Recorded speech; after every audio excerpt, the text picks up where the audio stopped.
लङ्घो लङ्घयते गिरिं यत्कृपा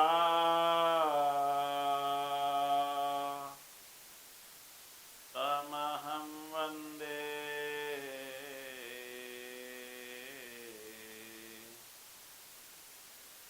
परमानन्दमाधवम्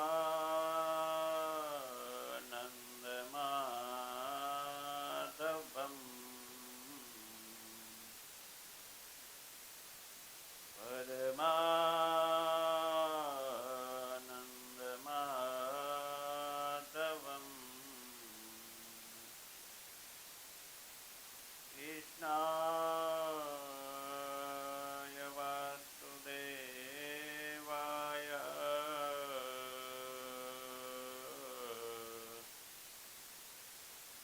हरये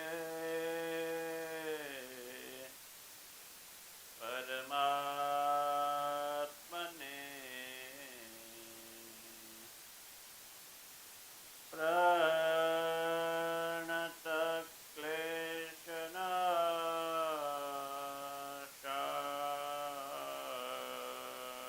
प्रणतक्लेशनाशाय गोविन्दाय नमो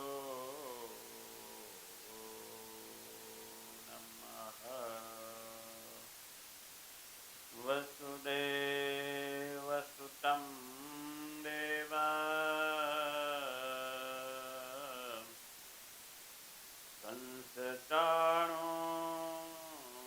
कंसचाणूरमर्दन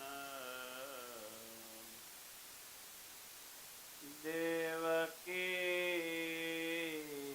परमानन्द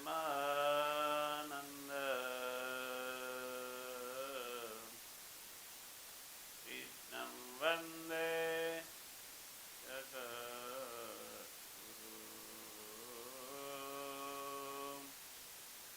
कृष्णं वन्दे जगद्गुरुं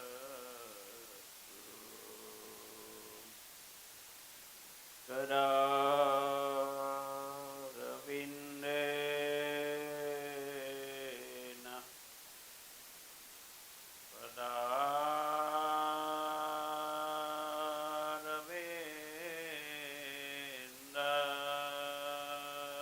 पदारविन्दं मुखारविन्दे विनिवेशय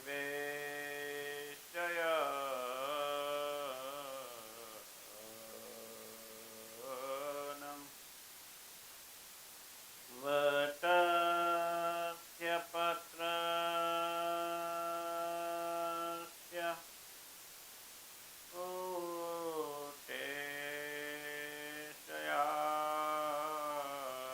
कोटेशयानं बालं मुकुन्द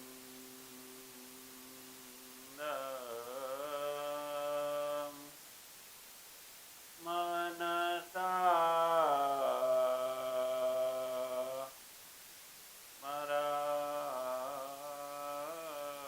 स्मरामि बालमुकुन्द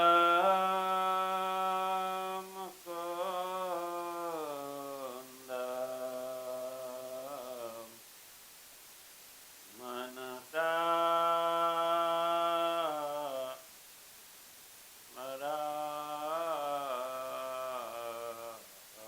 स्मरामि। ॐ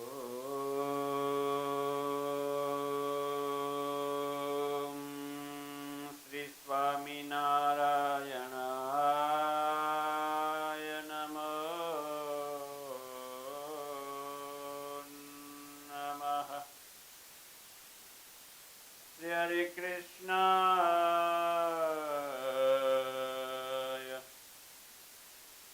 घनश्यामाय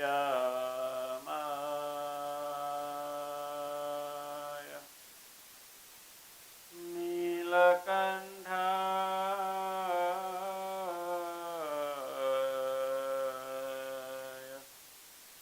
श्री सहजानन्द स्वामी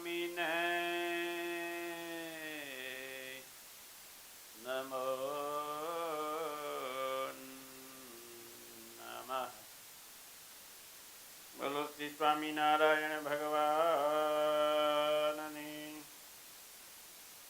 શ્રી લક્ષ્મીનારાયણ દેવની, શ્રી નરનારાયણ દેવની,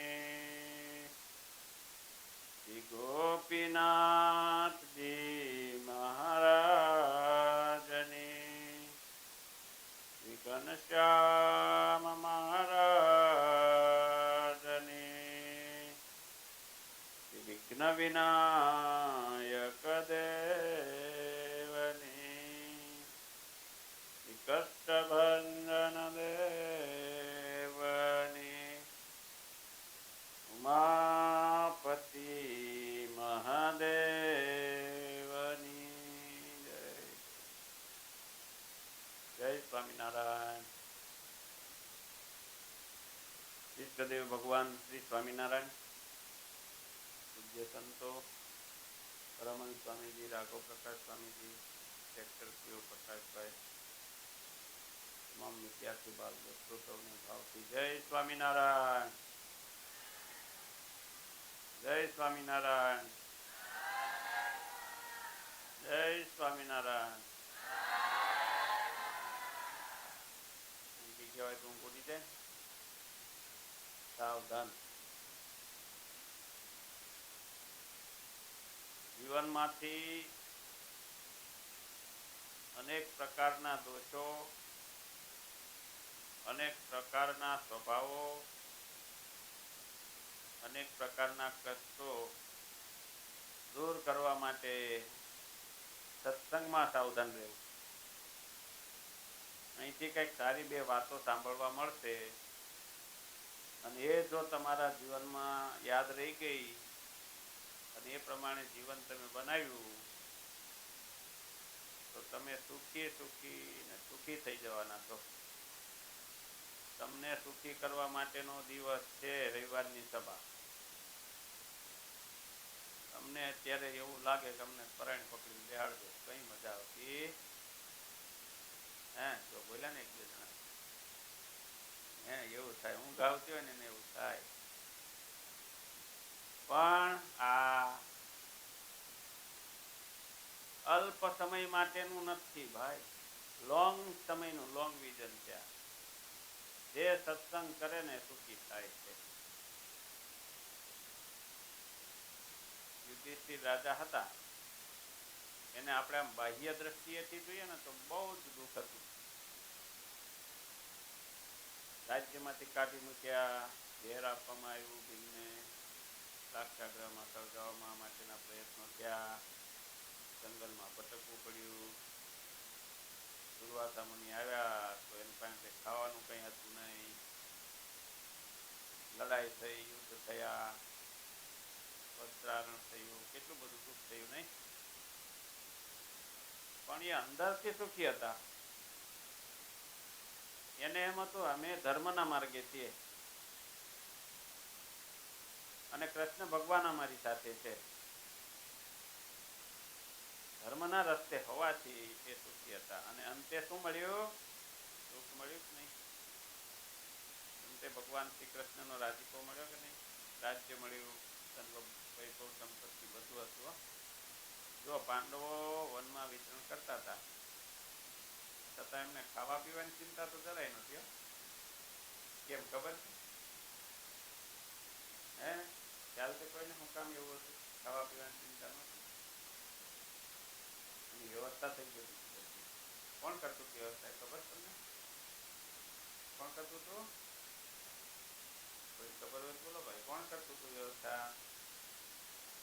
પાંડવો બધા જંગલમાં ફરતા હતા પણ છતાં એના ખાવા પીવાની વ્યવસ્થા કોઈ કરતું હતું ખરું?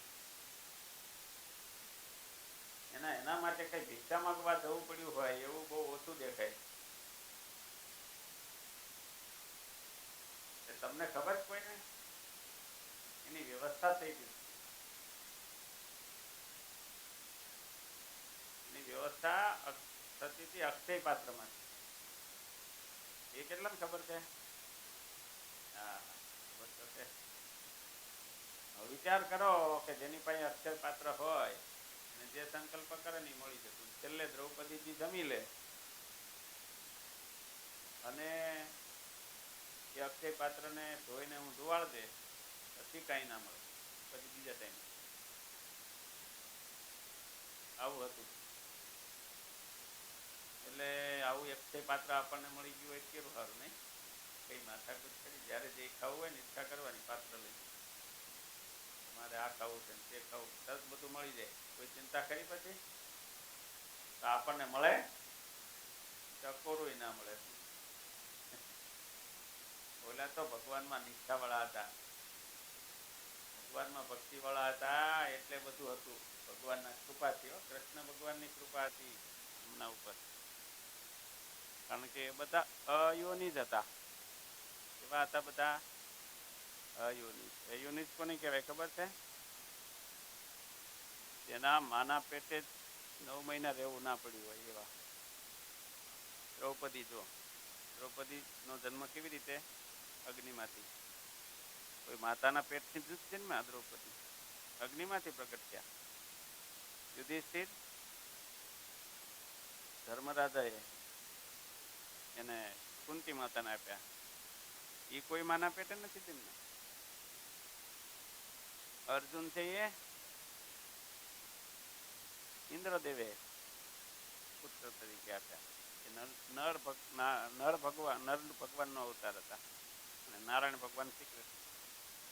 પછી ભીમ પવનદેવ એમણે આપ્યા. એ કોઈ માતાના ગર્ભમાં રહ્યા નથી. પછી સહદેવ ને નકુલ બંને અશ્વિની કુમારો. એ કોઈ માતાના ગર્ભમાં એક કઈ નથી રહેલા. દ્રૌપદી 5 પાંડવો. હવે આવા જે લોકો હોય કેવા દિવ્ય આત્મા હોય વિચાર કરો. બધા દેવતાઓના અંશ હતા. દ્રૌપદી સ્વયં આજ્ઞાશયની હતી. હવે એ બધા પવિત્ર આત્માઓ કહેવાય. અને સતીમાં નામ સૌથી પહેલું દ્રૌપદીનું આવ્યું. આવા દિવ્ય આત્માઓને આપણે સંભાળીએ ને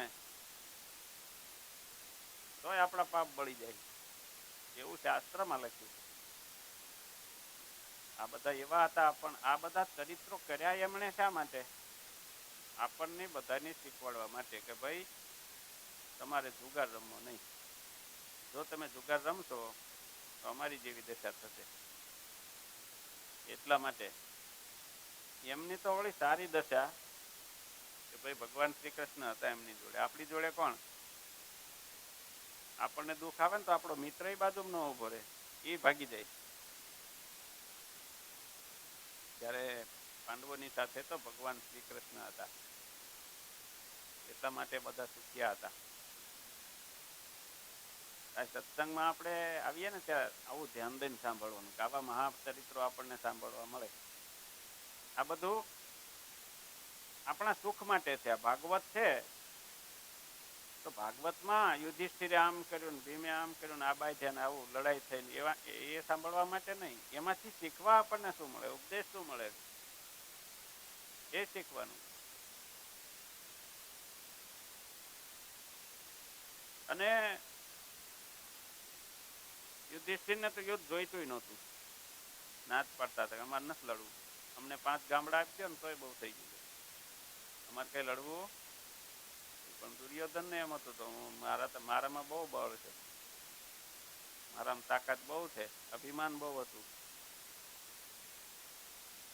એટલે પાંડવોની તો ગણતો જ નહોતો. એ શું કે પાંડવો તો તૂટ છે, એને તું એક ગદા મારું જ તૂટી જાય બધા.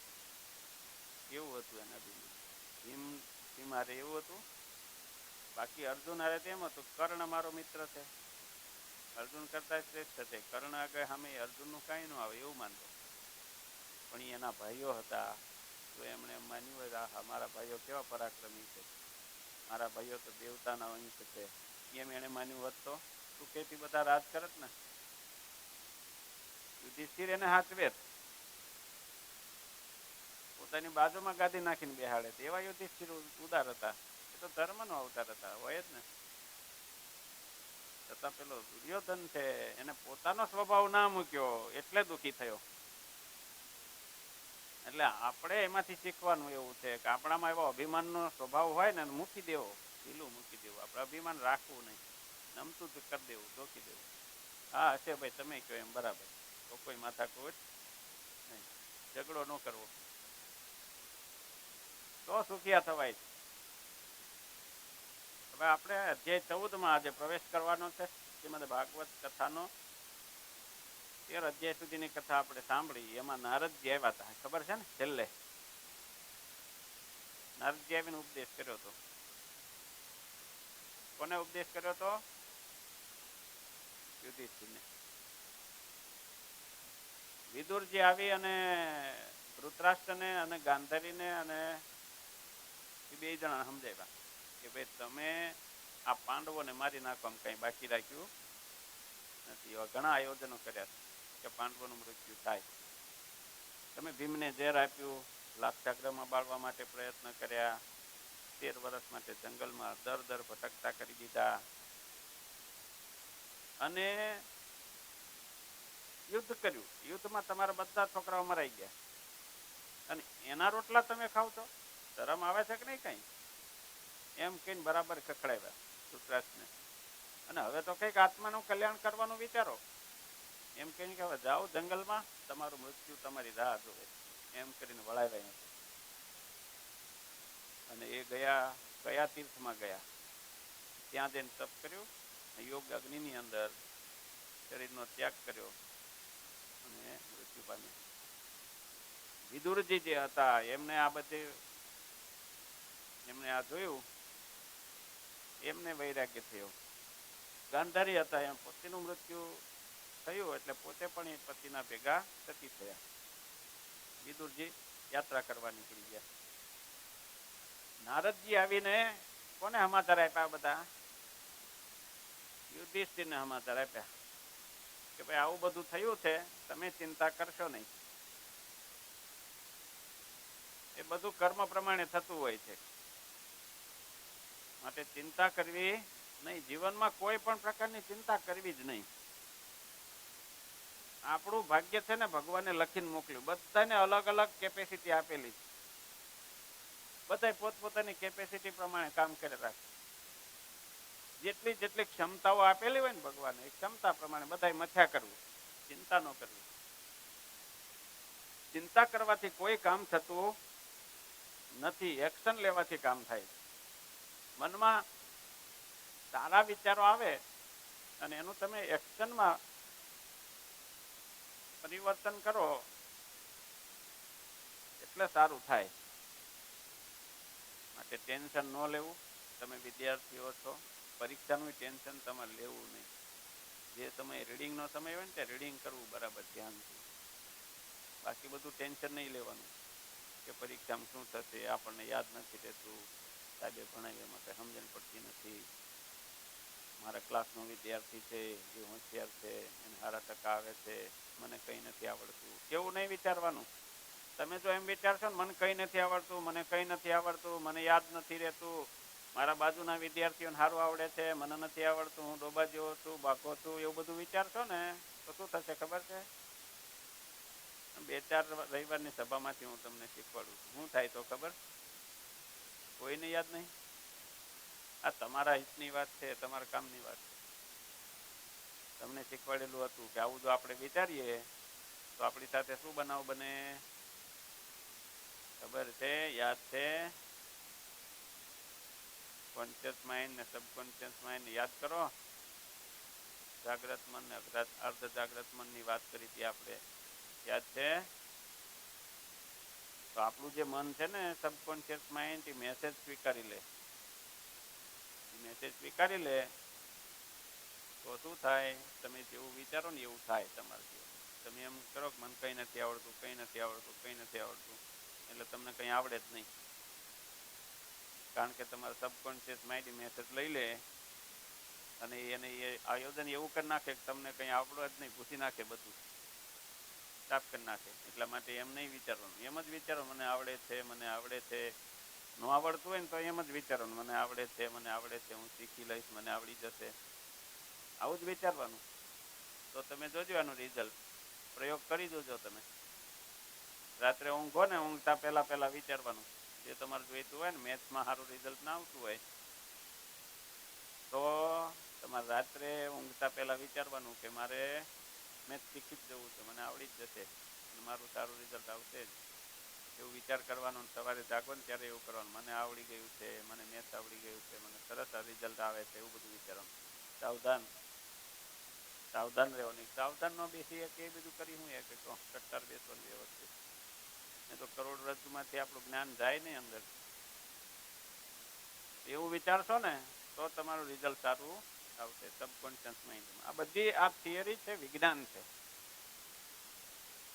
અને એ પ્રમાણે થાય જ. તમે જેવું વિચારો ને એવું તમારા જીવનમાં થાય. કોઈ વાતને પકડી નહીં રાખવાની. જો જીવનમાં કોઈ પણ વસ્તુને પકડી રાખો ને તો તમે આગળ ના વધી શકો. નદીઓની અંદર કે સમુદ્રની અંદર નૌકાઓ ચલાવતા હોય એ લોકો છે ને ઊભી રાખવા માટે શું રાખે ખબર? પેલું આમ 4 પેલા ખીલા વાળું હોય ને, એને શું કે, એવું રાખે અને હાંકળારે બાંધેલું હોય, નદીની અંદર જવા દે. એન્કર. એન્કર જે છે ને જમીનમાં ખૂંચી જાય તો પછી નૌકા તમારી આગળ ચાલે નહીં, એ પકડી રાખે. નાની નૌકા હોય ને તો બહાર કાંઠે લાકડા જોડે બાંધી રાખે. જ્યાં સુધી તમે દોરડું છોડો નહીં ત્યાં સુધી તમારી નૌકા આગળ જાય નહીં. એવી રીતે કોઈ પણ જિંદગીની અંદર કોઈ પણ વસ્તુ, કોઈ પણ બનાવ આપણી સાથે બન્યો હોય તો પકડી નહીં રાખવાનું. માનો કે તમે વિદ્યાર્થીઓ છો તે સાહેબે ક્યારેક કીધા હોય, વધ્યા હોય, સ્કૂલની અંદર તમને કીધું હોય ડોબા જેવા છો, ખબર નહીં પડતી વાંચવા બે જતા હોય તો તમારી પકડી નહીં રાખવાનું. સાહેબે મને ડોબા જેવો કીધો ને આવો કીધો ને તેવો કીધો, સાહેબની વાત છે, એવું નહીં પકડી રાખવાનું, ભૂલી જવાનું અને આપણા કામે લાગી પડવાનું. અને એમ વિચાર કરવાનો કે સાહેબે સાચું જ કીધું, અમે વાંચતા નહોતા એટલે એવું કીધું ને. આ તો તમને ઉદાહરણ આપ્યું. કોઈ પણ બાબત ઘટના હોય જીવનની અંદર, તમે વિદ્યાર્થીઓ છો, તમારા પ્રકારનું ઉદાહરણ આપીએ. પેલી બાજુ પાછળ બેઠા છે ધંધાદારી હોય તો એમને એની રીતે વિચારવાનું. કોઈ પણ વાતને ઘરમાં, સંસારમાં, વ્યવહારમાં પકડી નહીં રાખવાની. કંઈ પણ બન્યું હોય તો ભૂલી જવાનું, ભૂલતા શીખો તો સુખિયા થશો. જો પકડી રાખ્યું તો તમે અટકી જશો, આગળ નહીં વધી શકો. માટે સાવધાન. જીવનની અંદર કોઈ પણ બાબતમાં અટકી જવાનું નહીં. દાદરો હોય, આમ સીડીએ ચડવું હોય, 10 માળ હોય, 15 માળ હોય, સ્ટેચ્યુ ઓફ યુનિટી છે એની અંદર આપણે ઉપર ચડવું હોય તો લિફ્ટમાં જઈએ તો સારું રહે, ઠીક રહે. પણ પગથિયા ચડીને જવું હોય તો મુસીબત થાય, મન પાછું પડવા માંડે. ક્યાં ઠેઠ ચડવાનું, આટલું બધું ક્યારે ચડાય? ચડવામાં અડધો કલાક થાય, એટલું ઊંચું છે.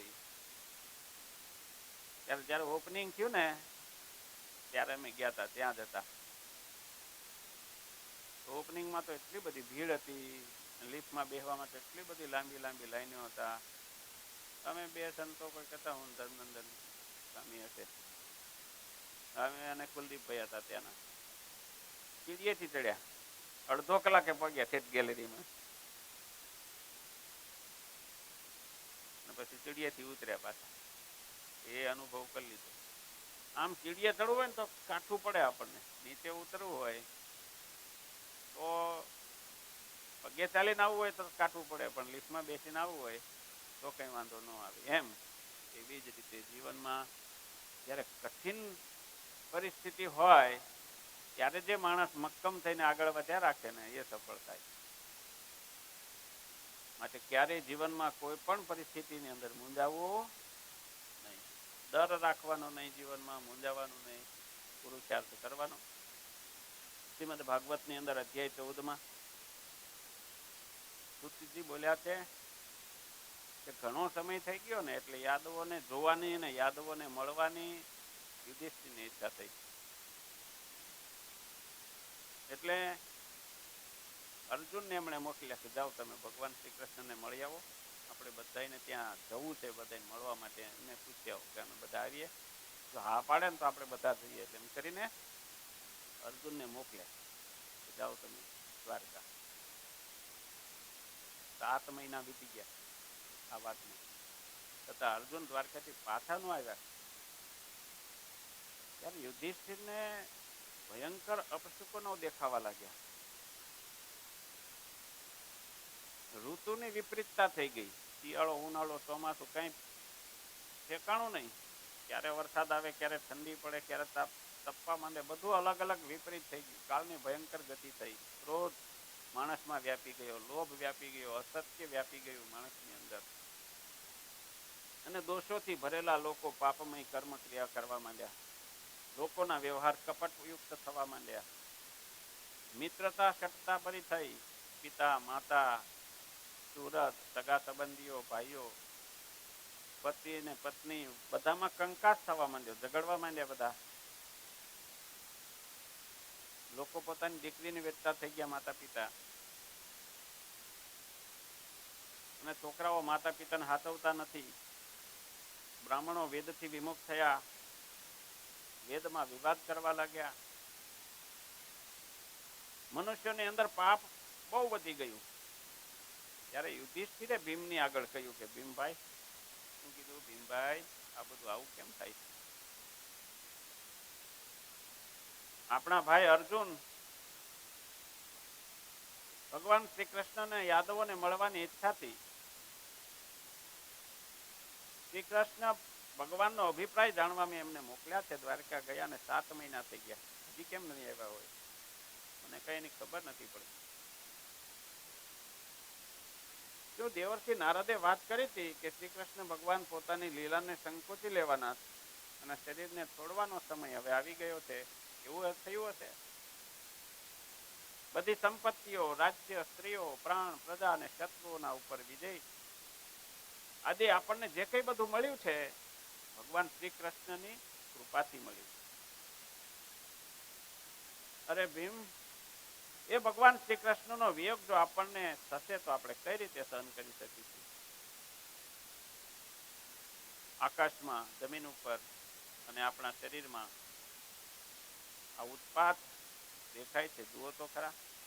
તો યુધિષ્ઠિર વિચારે છે કે એને ભગવાનના જ વિચાર આવે છે, બીજા કોઈ વિચાર નહીં આવતા.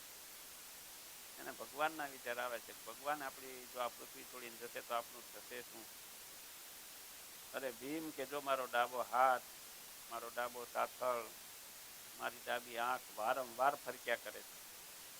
પુરુષનું ડાબું અંગ ફરકે ને તો એ અપશુકન કહેવાય છે, અને સ્ત્રીઓનું જમણું અંગ ફરકે તો અપશુકન કહેવાય. હૃદય ધ્રુજે છે, પણ કોઈ નજીકમાં આવતી અણગમતી આ ઘટનાને આ વસ્તુ સૂચવે છે. શું થયું હશે? આ વિશાળ અગ્નિ જેવા ઉગ્ર મુખવાળી શિયાળ જે છે, ઉગતા સૂર્યને જોઈને સૂર્યની સામે જોઈને રડે છે. શિયાળીઓ સૂર્યની સામે ને દિવસ ઉગે ને ત્યારે ન રડે, રાત્રે રડે. હુકો હુકો કરે શિયાળો ભેગી થઈ, એ દિવસે રડે. હે ભીમ, આ કૂતરો છે મારી સામે નિર્ભય છે ને મારી સામે ઉભો ઉભો રડે છે કે જો. ગાય ને ઘોડા ને બધા સારા પશુઓ કહેવાય. એ મારી ડાબે પડખેથી નીકળે છે. આ બધા ડાબે પડખેથી જાય એટલે પશુકન માનતા. અને ગધેડા એ બધા જે છે એ જમણે પડખેથી નીકળે તો ને અપશુકન કહેવાય. આવું થાય. હું મારા ઘોડાને રડતા જોઈ રહ્યો છું. મૃત્યુના દૂત જેવો કપોત એટલે હોલો. એ મારા મનને કંપારી છોડાવે એવું બોલે છે. ઘુવડ બધા ઘુવડની સામે જોઈને ખરાબ રીતે બોલે છે, અને નિદ્રા લીધા સિવાય આ જગતને શૂન્ય હોય એવી રીતે દેખે. આ બધા અપશુકનો છે. આ બધી વાત કોને? આપણી છે. આવું થાય ને ત્યારે સમજવું કળિયુગ વ્યાપી ગયો છે.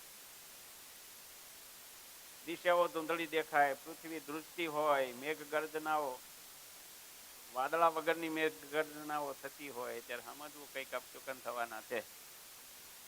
જીવનમાં યાદ રાખવા અપશુકનના નિશાની. મેઘ ન હોય, આકાશમાં કઈ હોય જ નહીં, છતાં ગર્જનાઓ થતી હોય. ધૂળથી અંધારું ફેલાઈ ગયું હોય, વાદળાથી અંધારું ફેલાય તો પછી સમજાય, પણ ધૂળથી અંધારું થઈ જાય.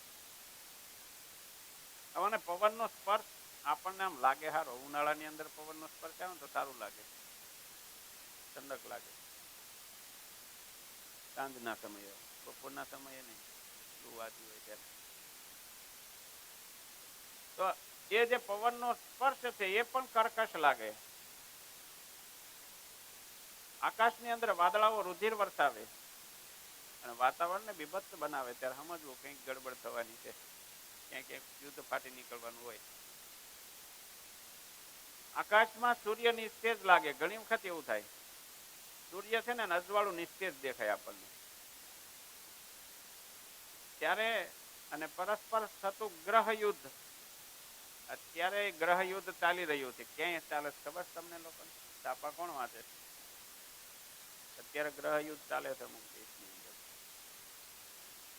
આપણી પાસે એ તો ઇઝરાયલ અને પેલા હમાસ ને એ લોકો લડે છે. ગ્રહ યુદ્ધ એટલે અંદરો અંદર લોકો ઝઘડતા હોય.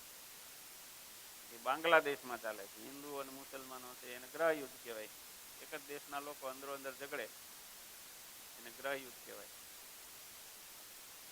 એવું થતું હોય સમગ્ર ભૂતગણોને લીધે આકાશ અને પૃથ્વી સળગી રહ્યા હોય એમ મને દેખાય છે. નદીઓ, નદ, સરોવરો અને મનુષ્યના મન કોઈ કારણ વિના કલુષિત થયેલા જણાય છે. અગ્નિમાં છે ને ઘીની આહુતિ આપવામાં આવે ત્યારે પ્રજ્વલિત થાય. તો જુઓ ને અત્યારે કે ઘીની આહુતિ આપવામાં આવે ને તો અગ્નિ સળગતો નથી. કે છે આ બધા સુકનો થઈ રહ્યા છે, વિપરીત કાળ સૂચવે છે. હંમેશા સાંજે ગાય દોવાનો સમય થાય ને તો વાછડાઓને છોડે અને દોડીને વાછડાઓ ધાવવા માંડે પોતાની માતાને. જુઓ ને કે ધાવવા માટે છોડેલા વાછડાઓ દૂધ નથી પીતા, ગાયો દૂધ નથી આપતી, આંખોમાં આંસુ વાળી ગાયો રડે છે. દેવતાઓની પ્રતિમાઓ પણ રડે છે અને પરસેવાથી ભીંજાયેલી હોય એવું દેખાય છે. બધા ગામ, શહેરો, બાગ બગીચાઓ, ખાણો, આશ્રમો બધા જ શોભા અને આનંદથી રહિત અને થયા છે અને આપણને દુઃખ પમાડે છે. ખબર નથી પડતી શું થવાનું છે. આવા બધા ઉત્પાત યુધિષ્ઠિરને દેખાઈ રહ્યા છે અને ભીમની આગળ બધી વાતો કરે છે કે આ બધું આ શું થવા બેઠું છે.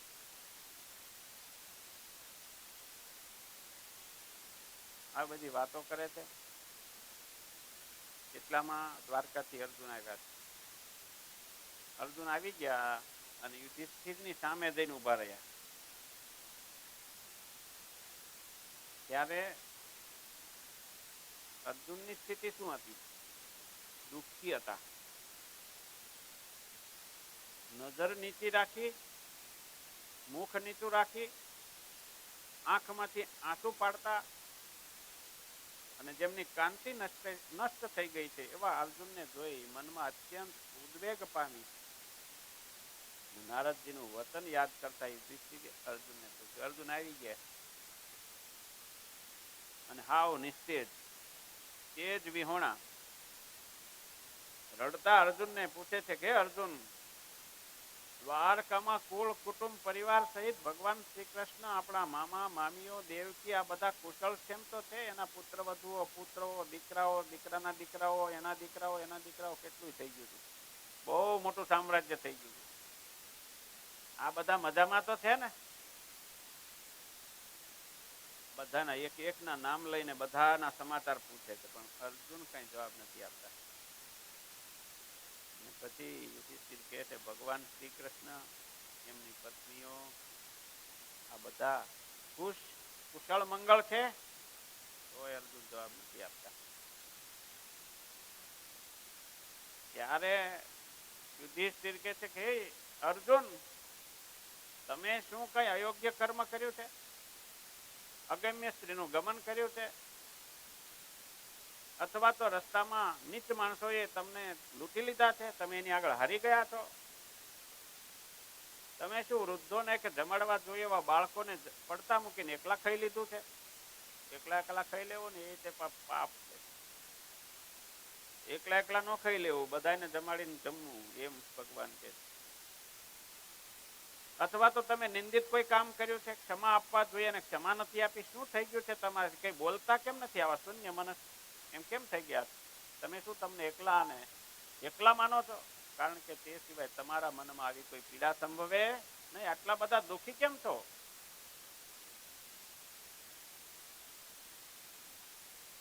સુતજી કહે છે, આગળ કયા પ્રમાણે પોતાના ભાઈ યુધિષ્ઠિરે અનેક જાતની શંકાઓથી ભરેલા પ્રશ્નો કર્યા અને પૂછ્યું ત્યારે શ્રી કૃષ્ણ જેના સખા છે અને ભગવાન શ્રી કૃષ્ણના વિયોગથી તેનું મુખ અને હૃદય શુષ્ક થઈ ગયું છે એવા નિસ્તેજ અર્જુન ભગવાન શ્રી કૃષ્ણનું ધ્યાન કરતા પહેલા તો કાંઈ પ્રત્યુત્તર આપી શક્યા નહીં, કોઈ જવાબ જ ના આપી શક્યા ને એટલું બધું દુઃખ હતું એમના મનમાં. પછી ઘણી મહેનતથી શોકના આંસુઓને રોક્યા છે, બે હાથથી આંખો સાફ કરી છે. પોતાના સારથી તરીકે રહેલા ભગવાન શ્રી કૃષ્ણની મૈત્રી, એમની સાથે કરેલી વાતો, એમની સાથે કરેલા કામો, આ બધું સંભાળી ભગવાન શ્રી કૃષ્ણના વિયોગથી આતુર એવા અર્જુન ગદગદ વાણીથી યુધિષ્ઠિરની આગળ બોલ્યા છે, હે મહારાજ, દેવતાઓને પણ વિસ્મય થાય એવું મારું તેજ ભગવાન શ્રી કૃષ્ણએ લઈ લીધું. હું આજે મારા તેજથી વંચિત છું. જેમ પિતા ઇત્યાદિકનું શરીર પ્રાણ રહિત થાય ત્યારે તેનો પરિવાર તેને મરણ પામેલા જાણીને જોવાલાયક નથી માનતો, તેની જ માફક ભગવાન શ્રી કૃષ્ણના એક ક્ષણ જેટલા વિયોગથી મારા જેવા બધા જ લોકો જોવાલાયક નથી રહ્યા. પછી બધું યાદ કરે છે કે મેં કેવી રીતે દ્રૌપદીને સ્વયંવરમાં જીત્યા, એ પણ ભગવાન શ્રી કૃષ્ણના પ્રતાપથી. મત્સ્યવિંજો એ પણ ભગવાન શ્રી કૃષ્ણના પ્રતાપથી. દેવતાઓએ સહિત દેવેન્દ્રને પણ મેં જીત્યા, અગ્નિને રાજી કર્યા, ખાંડવવન બાળ્યું, મૈદાનો પાસેથી અદ્ભુત શિલ્પવાળી સભા પ્રાપ્ત કરી, રાજાઓએ તમને ભેટ અર્પણ કરી. આ બધું જ શ્રી કૃષ્ણ ભગવાનના પ્રતાપથી થયું છે. અને વળી પાછું યાદ કરે છે કે પેલો જરાસંઘ હતો, એને ભીમસેને 1000 હાથીના સમાન બળવાળા જરાસંઘને માર્યો, એ પણ ભગવાન શ્રી કૃષ્ણના પ્રતાપથી. એ ભગવાન શ્રી કૃષ્ણ આજે મને તમને છોડીને ચાલ્યા ગયા, એનું દુઃખ હતું. પોતાના જીવનમાં જે ભગવાન શ્રી કૃષ્ણના પ્રતાપથી એમને મળ્યું હતું બધું જ શ્રી અર્જુને યાદ કર્યું છે અને કહ્યું કે મારા એ જ ધનુષ છે, મારું એ જ ગાંડીવ છે, મારો એ જ રથ છે, ઘોડાઓ છે, બધું જ હોવા છતાં ભગવાન શ્રી કૃષ્ણ વગર આ બધું જ નકામું છે. વિચાર કરો અર્જુન શું વિચારે છે? અર્જુન સફળતા માટે હતો, એનું કારણ આમાં દેખાય એની વાત. સર્વશ્રેષ્ઠ ધનુર્ધારી કોણ હતો? અર્જુન. પણ એની સર્વશ્રેષ્ઠતા કોના લીધે હતી?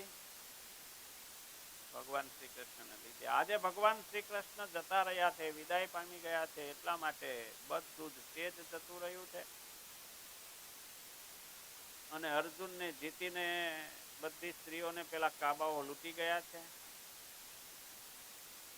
આ બધું કેમ થયું? ભગવાન શ્રી કૃષ્ણના વિયોગમાં. ત્યારે માણસનું મન ત્યારે હારી જાય ને, ત્યારે એની તાકાત બધી જતી રહે. મનથી ક્યારે હારવાનું? ભગવાનનું બળ રાખવાનું કે આપણી સાથે ભગવાન છે. જેની સાથે ભગવાન હોય ને એને ક્યારેય મૂંઝાવાની જરૂર નથી. ભગવાન શ્રી કૃષ્ણ વગર પાંડવો ખૂબ દુઃખી થયા છે. સુતજી મહારાજ કહે છે કે આ રીતે ભગવાન વાસુદેવના ચરણનું એકાગ્ર ચિત્તથી ધ્યાન કરી, ધ્યાન કરવા રૂપ લીલા ચરિત્રો છે એ જો સંભાળવામાં આવે ભક્તિ ભાવથી તો બધા જ દોષો ધોવાઈ જાય. તો અર્જુનના બધા જ દોષો ધોવાઈ ગયા છે એવા મહાસમર્થ અર્જુને ભગવાને શ્રી કુરુક્ષેત્રની અંદર યુદ્ધમાં આપેલું જે ગીતાનું જ્ઞાન છે ને, એ ભગવાન શ્રી કૃષ્ણને વિયોગમાં આજે ભૂલી ગયા, બધું ભૂલાઈ ગયું. કેમ? તો એને ભગવાન શ્રી કૃષ્ણનો જતા રહેવાનો શોખ હતો. માટે જીવનમાં ક્યારેય ભગવાનને નહીં ભૂલવા. ભગવાનને સતત યાદ રાખવાનું. કોઈ પણ કામ કરતા પહેલા બે હાથ જોડી અને ભગવાનને યાદ કરવાના કે હે ભગવાન, આ કામ કરવા જઈ રહ્યો છું, મને આમાં સાથે મારી સાથે રહેજો. ભગવાન સાથે રહે એટલે આપણું કામ સફળ થાય. પરીક્ષા આપવા જાઓ ત્યારે પણ ભગવાનને બે હાથ જોડી અને ભગવાનને પ્રાર્થના કરવાની, ભગવાન પરીક્ષા આપવા જઈ રહ્યો છું, મારી સાથે એમ પ્રાર્થના કરવાની. કોઈ પણ કામ કરો પહેલા ભગવાનને યાદ કરો. સવારે જાગો ને ઉઠો ને તો સૌથી પહેલા શું કરવાનું? બે હાથ જોડી અને ભગવાનને થેન્ક યુ કહેવાનું. શું કહેવાનું? એના માટે થેન્ક યુ કહેવાનું. ભગવાને આપણને ઉઠાડ્યા એટલે થેન્ક યુ કહેવાનું. અને સાંજે સુવો ત્યારે પણ થેન્ક યુ કહેવાનું કે ભગવાન, આખો આજનો દિવસમાં હું જીવતો રહ્યો. આજે તો જીવતું એવું મુશ્કેલ છે હવે. ક્યારે માણસ ગુજરી જાય નક્કી નથી હોતું. કેટલાય ટપકી જાય છે. એટલે બહુ અઘરી વસ્તુ છે. નાના છોકરાઓને હાર્ટ એટેક આવે છે ને ગુજરી જાય છે. યુવાનોને હાર્ટ એટેકો આવે છે ને ગુજરી જાય છે. અને જેને જવાનું હોય ને એ રોકાઈ જાય છે. આવી પરિસ્થિતિ થાય છે. માટે ભગવાનને થેન્ક યુ એટલા માટે આપણે કહેવાનું. અર્જુન હતા, ભગવાન વગર એનું તેજ જતું રહ્યું છે, નિશ્ચેજ થઈ ગયા છે. ભાઈઓ બધા વિલાપ કરી રહ્યા છે. વિદુર જે હતા એમણે પણ વનમાં એ વિચરણ કરતા હતા. એમણે પણ જાણ્યું કે ભગવાન શ્રી કૃષ્ણ હવે આ પૃથ્વી છોડીને ગયા છે. અને પાંડવો હતા એમણે પણ નક્કી કર્યું કે હવે ભગવાન શ્રી કૃષ્ણ જ નથી રહ્યા, કે જેનાથી આપણું પ્રેરણાના સ્ત્રોત હતા, જેનાથી આપણને તાકાત મળતી હતી, જેના લીધે આપણને રાજ મળ્યું છે, જેના લીધે આપણે સુખી થયા છે, એ ભગવાન શ્રી કૃષ્ણ જ પૃથ્વી ઉપર નથી રહ્યા. તો હવે આપણે રહીને શું કામ છે? એ બધાએ નક્કી કર્યું ને પછી યુધિષ્ઠિર હતા, કોઈને પણ રજા લીધા વગર, કોઈને પૂછ્યા વગર એકલા જ ચાલતા થઈ ગયા. બસ હવે પછી અને શું કર્યું? હિમાલય તરફ સ્વર્ગારોહણ કર્યું. એની પાછળ ભીમ, એની પાછળ અર્જુન, સહદેવ, નકુલ, દ્રૌપદી બધા સ્વર્ગારોહણ તરફ પ્રયાણ કર્યું છે. અને ભગવાનને સંભાળતા એક પછી એક બધા આ દેહ છોડી અને પોતપોતાના સ્થાનમાં જતા રહ્યા. અને યુધિષ્ઠિર હતા એ ધર્મરાજા હતા. વિદુરજી હતા એ તો સાક્ષાત યમ હતા. એ યમરાજ જતા રહ્યા પોતાના ધામમાં. વિદુરજી જતા રહ્યા. વિદુરજીને એમ થયું પાંડવો ગયા, ભગવાન શ્રી કૃષ્ણ ગયા, હવે આપણે રહીને શું કામ? એમણે પોતાના દેહનો ત્યાગ કર્યો અને પોતાના સ્થાનમાં જતા રહ્યા. આ રીતે પાંડવો હતા એ ભગવાન શ્રી કૃષ્ણના આશ્રયથી સુખી હતા. અને જ્યારે પણ વિપત્તિ આવતી હતી ને પાંડવોના જીવનમાં, ત્યારે ભગવાન શ્રી કૃષ્ણને સંભાળતા. જ્યારે વન વિચરણ કરતા હતા ત્યારે દુર્યોધન પણ એ વખતે કઈ હેરાન કરવામાં એ વખતે બાકી નહોતા રાખતા. દુર્યોધન ને શકુની એક દિવસ ત્યાં દ્વારકામાં એના હસ્તિનાપુરમાં દુર્વાસા ઋષિ આવ્યા હતા. પાંડવોને હેરાન કરવા માટે બપોરના સમયે 1-2 વાગ્યાની આસપાસમાં સમય, જ્યારે પાંડવોએ ખાઈ લીધું હોય ને બધું કામકાજ પતી ગયું ને એવા સમયે દુર્વાસાને પ્રેરણા કરી, જાઓ તમે ત્યાં પાંડવોના આગતા સ્વાગતા સ્વીકારવા માટે તમે ત્યાં જાઓ, તમે લોકો જશો તો એ બધા સુખી થશે, એમ કરીને મોકલે ત્યાં. બપોર વચ્ચેનો સમય થઈ ગયેલો ને એ વખતે પાંડવો બધા જમી લીધેલું, દ્રૌપદીજી જમી લીધેલું, અક્ષય પાત્ર ધોઈ નાખ્યું હતું અને ઊંધું વાળી દીધું. હવે ભોજન ક્યાંયથી મળે નહીં. એવા સમયે દુર્વાસા આવ્યા અને ભોજનની યાચના કરી કે અમે ભૂખ્યા છીએ અને જમાડો. પાંડવોને બધા વિચારમાં પડી ગયા, હવે શું કરશું? ભોજન ક્યાંથી લાવશું? એકલા નહોતા પાછા, એની હારે 1000 શિષ્યો હતા. આટલા બધાને જમાડવા કેટલું બધું સીધું સામાન જોઈએ. બધા વિચારમાં પડી ગયા. દુર્વાસા કહે છે કે ચલો અમે સ્નાન કરીને આવીએ છીએ, ત્યાં સુધી બધું તૈયાર કરી રાખો. ભીમ, યુધિષ્ઠિર, અર્જુન ને બધા ચિંતામાં. દ્રૌપદીજી ગયા અંદર જોવા, પાત્રમાં જોવે છે કંઈ નહીં, બધું ખલાસ, પતી ગયું હતું. હવે શું કરવું? એ વખતે ભગવાન શ્રી કૃષ્ણને દ્રૌપદીજીએ સંભાળ્યા, અને જેવા ભગવાનને સંભાળ્યા ને તેવા ભગવાન શ્રી કૃષ્ણ ભગવાન હાજર, તરત પ્રગટ. ત્યારે ભગવાન શ્રી કૃષ્ણ તમે પધાર્યા, ખૂબ દયા કરી. શું ચિંતા છે? તો ત્યાં દુર્વાસાના બધા એટલે 1000 શિષ્યો સાથે એવા, જમાડવાનું શું? કંઈ છે નહીં. ત્યારે કે લાવો પાત્ર. અરે પણ પાત્રમાં કંઈ નથી, પણ લાવો તો ખરા.